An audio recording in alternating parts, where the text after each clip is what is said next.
5 books of poetry that you absolutely have to read.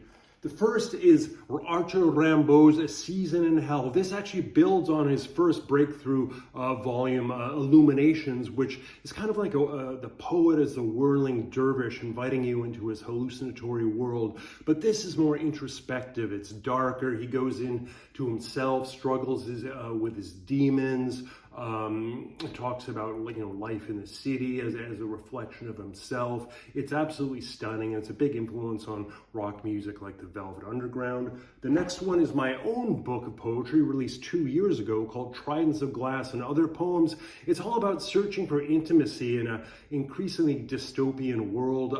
There's Tridents of Glass, which has 24 poems that are very structured.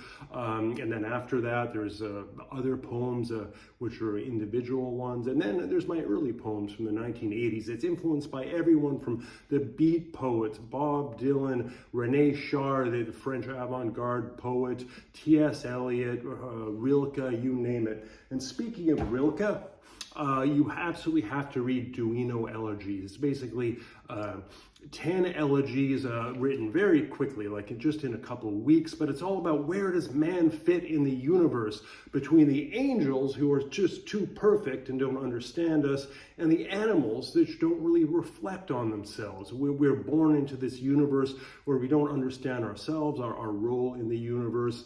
And each poem sort of goes through like, how do we find meaning? Through art, through romance, through love. It's absolutely stunning. And some of the language is quite obscure, but that gives it a certain beauty.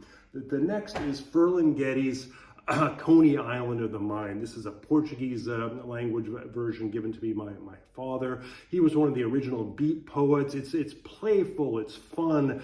It's the poems about sex, about love, there's a famous one about Christ climbed down from the Christmas tree. There's attacks on commercial culture in the 1950s. It was a big influence on rock music after that, including the Beatles, who named themselves after beat poetry, B-E-A-T, not beetle as in the bug. So anyway, it's an absolute must read and very fun, probably the funnest on this list.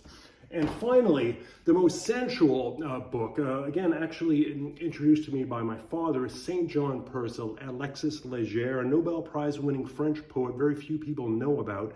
But these poems, some of them were translated by T.S. Eliot, some by the poet Archibald MacLeish, but they're absolutely beautiful, so rich. They're long elegies. They remind you of the antiquity. They remind you of expansion into foreign regions. You're reminded of stuff like Gauguin and all of this tropical paintings. It's so rich, and it blends sort of antiquity with modern imagery, and they're absolutely beautiful. And you can read them over and over again, and it's perfect poetry for romance. So there you go, 5 books of poetry that you absolutely have to read. Thank you for listening, and I hope to see you again.